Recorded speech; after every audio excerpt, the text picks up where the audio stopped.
Note to self. Don't kick the power socket in the middle of narrating a video, because then your monitor will turn off and your PC will also turn off, and so will your speakers, and you just will lose everything. So don't do that, because I just did that trying to narrate this, and it wasn't good because everything exploded and I was scared for a second. But thankfully everything's fine, and we're just going to jump back and start narrating this again, I guess, because I lost the first one. So we got an Ubers game against someone, Soujirou, I think, from a stream, and let's just go into it. This is the Ubers team I'm using. So we lead off with Giratina, and I'm deciding, Deoxys isn't going to stay in to take a Shadow Sneak, so I'm going to Dragon Tail. Get the Dragon Tail off on the Arceus coming in. Nice little bit of damage there, chip damage, and he goes into Excadrill. So I'm thinking, he probably doesn't want to take an Earthquake. He might want to switch out, so I'm going to take an opportunity to substitute here, maybe forcing him. But no, we're going to do a bit of a mirror match here. He's going to sub after I sub, and then I'm going to Earthquake. Guess what, ladies and gentlemen? Spoilers! He also has the same... It's as if we're the same Pokemon, but we're just in different skins. Interesting, fascinating thing to think about, isn't it? But no, of course, we are nowhere near the same, because Giratina is a much more powerful, potent beast than Excadrill. And that's why I was thinking he's going to switch. He obviously is going to switch, but he doesn't. He goes for Earthquake, and I end up Dragon Tailing him and not really doing that much damage, and Dragon Tailing him into the thing which I thought he would switch into, because obviously, if I was to go for an Earthquake, Giratina would have been a nice switch for him, so that's why I went for the Dragon Tail, expecting his Giratina to come in, and I was sorely mistaken. But now we're back. I'm thinking, I'm going to take a physical hit with Groudon, so I'm going to go into my own thing. Yes, I'm going to go into my own Groudon, because Groudon's the one that takes the physical hit, and he does miss the Dragon Tail. However, he is apparently running the mixed Giratina set, which has Draco Meteor, and holy crap, that did too much damage. He must have had some decent special attack investment, because that did a lot more than I was expecting, especially from that set. So, unfortunately, I've taken down quite a notch. However, I did get Stealth Rocks in the process, so not all is bad. And at this point, I'm thinking, okay, he's probably going to take the opportunity to go into his Kyogre or something to that effect, or if he wants to stay in and Draco Meteor me again, then Arceus Water is like a perfect multi-purpose switch in. You can deal with Giratina, it can deal with Kyogre, and that's what we're looking for. Unfortunately for me, his Kyogre turns out it's going to be Calm Mind Rest bollocks, which I don't like at all. I hate Calm Mind Rest bollocks. It's really awful. So I'm going to paralyze him. And then jump into my Giratina thinking I can take a Scald and hopefully not get burned. I don't get burned, and now I'm like, okay, well, we have the option here of either going for a an Earthquake, or a Shadow Sneak, or whatever. I'm deciding Dragon Claw. Dragon Claw, Dragon Tail is the best. I can't narrate at this speed, guys. It's too fast.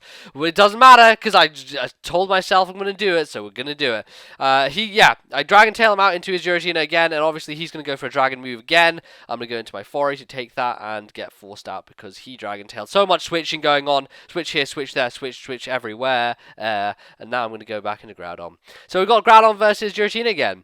Seems like a situation that I don't want to be in, because he has Draco Meteor, as he revealed earlier. So I'm thinking, okay, he's just going to Draco Meteor me again. So I'm going to go back into Fortress, because this Fortress is specially defensive, or at least it has decent special defense investment, I feel.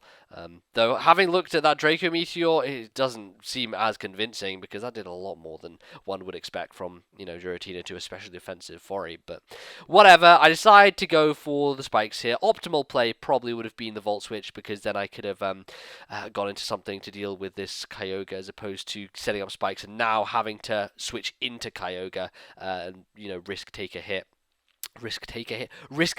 hit. Maybe some grammatical prowess would be nice here, and that would be nice if you did that. So I'm gonna go for the Volt Switch now on Kyogre and bring in Giratina, who unfortunately is gonna end up dying to a Scald. I was hoping maybe get a little bit of wiggle room there with the Power Hacks, but unfortunately isn't gonna happen. But I do have a little bit of a plan. I'm gonna go to Groudon, set up my Sun, and then once Sun is set up, I can go into either my Ho-Oh or my Reshiram and start just firing shit off. I decided that Ho-Oh is the best thing, because he still has his Kyogre left, and so it's obviously going to require some Brave Birding, as opposed to, well, I guess I could Draco Meteor with Reshiram, but Kyogre's better, especially defensive. So I'm gonna go, for the substitute as he switches, and in comes Giratina. Is going to try to Draco Meteor my sub. But, ladies and gentlemen, look, when you got Ho-Oh, it has massive special defense. Take advantage of things using special attacks, because they're not going to be able to break through it. One Draco can, a second won't, which is why he goes for the Shadow Sneak as opposed to trying to Draco a second time.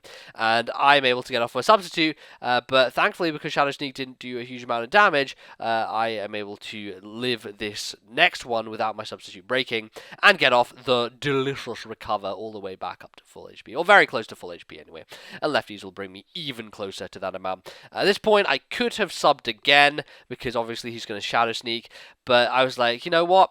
I'm going to Brave Bird because I know it's not going to kill it. Giratina has enough bulk where it can live a Brave Bird, and then I can sub, and then I can go for Brave Bird after that once I'm behind another sub. That's kind of my thought there, because I want to get off the initial hit and then prepare myself for the second hit, which will, in eventuality, eliminate Giratina and leave me with a substitute on the field of play. So that's what we're going to do.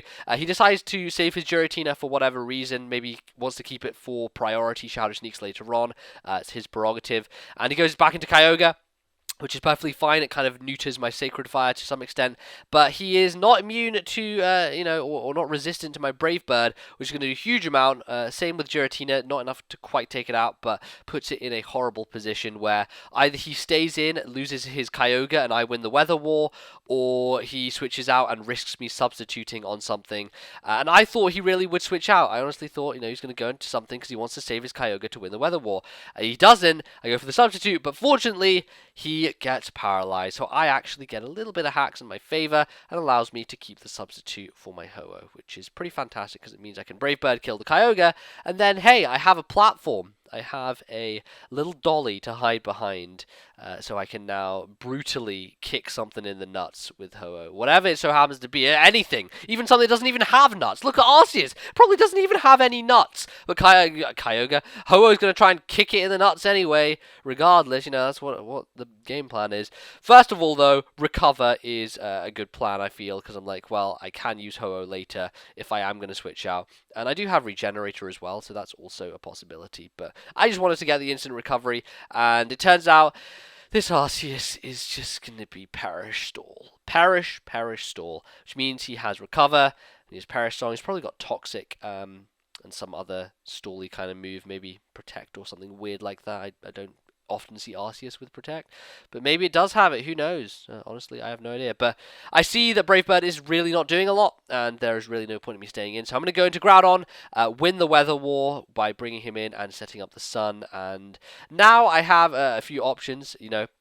He probably isn't going to stay in because I'm not sure this Arceus can really do anything to Groudon. So either I can go for Earthquake to try and hit something on switch. Also, his Perish count is 1, so he's forced to switch. I either could go Earthquake to hit something, but I thought it would be much more productive to go for the Roar because then I rack up some Hazards damage, especially on something like that Deoxys, which is now, thanks to its switch in, going to die from the Hazards next time it comes in, I believe. Or maybe I need to get out one more layer of spikes for that to happen.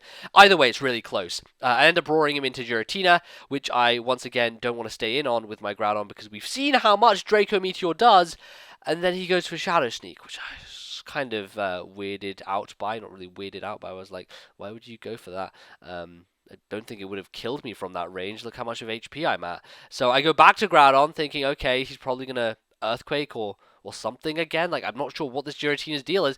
And he Shadow Sneaks again. I'm like, why aren't you Draco Meteoring? Like, have you run out of PP or something? Because that's weird. I don't understand why he didn't Draco Meteor there at all. A lot of strange moves going on, but maybe he just was, he was in a wild party while playing this battle, got drunk, and decided just to click the buttons that were the most colourful. Who knows? I can't tell you, ladies and gentlemen. I don't make this shit up. I only preach the truth, and that is a potential truth, so who knows. End up dying, unfortunately, to the Ice Beam, which, yeah, he did actually have a way of dealing me with his Arceus, so I'm not quite sure the deal was earlier. Hey, he kills me with Ice Beam, then sacrifices his Giratina, and my fucking Flaming Laser locks itself into Blue Flare, but unfortunately he still has Garchomp left, which is probably going to be Choice Scarfed, so I ain't staying in to take a Choice Scarfed Outrage. I'm going to go straight into my Arceus Water, which I think it is physically defensive, or is it? No, it is specially defensive. This thing is fully specially defensive, but it has so much bulk that it can take 2 Outrages, kind of shrug them off, and Ice Beam and finish the Garchomp. Finish the Garchomp, end his life, endeth him, as they would say in ye olden days, and so I do. He goes into Excadrill, and here's a funny moment because Sire Flamethrower in the sun! This Arceus was actually supposed to have T-Bolt, or at least Rich and I decided it was best to have T-Bolt to deal with Kyogre, but I haven't changed it on the Wi-Fi version of the team, which is why it has Flamethrower still, and it's funny because it actually helps me there because I kill Excadrill. But we're going to wind down here. Literally, he only has this and maybe one other thing left. I can't know. I think this is his last thing left. So this is really just wearing down. This took far too long for me to try and kill him. He was recover stalling. I was like, dude, just come on, just finish it off. But yeah, actually he had Deoxys left, which is going to die to Stealth Rocks and Spikes and stuff. Bring this thing back in once again, and we're going to just be like, oh, he's going to Perish Song, whatever. He's kind of trying to end his own life. I'm T-Waving, I'm trying to Flamethrower, I'm trying to whatever. I decide, actually, I don't want to kill him, because the thing I want to kill him with is my Reshiram, so I leave him with his Paralyzation and with his nice amount of HP.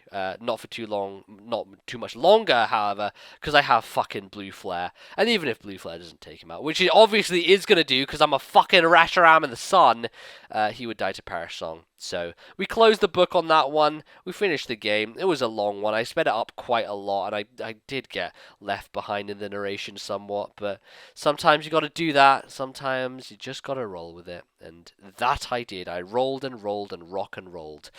And we're done. So thank you very, very much for watching, ladies and gentlemen. I will probably stream on Wednesday, I feel, or maybe Tuesday, maybe tomorrow night, because I do need more battles, and I haven't streamed in a while, so keep a lookout on your sub boxes for that. It'll probably be evening time, UK, so like afternoonish in US. Otherwise, do leave a like if you enjoyed the video. Likes help, likes. Not the Zelda enemy, but I mean, if you wanted to, you could put a Zelda enemy on the button, and then it would be likes.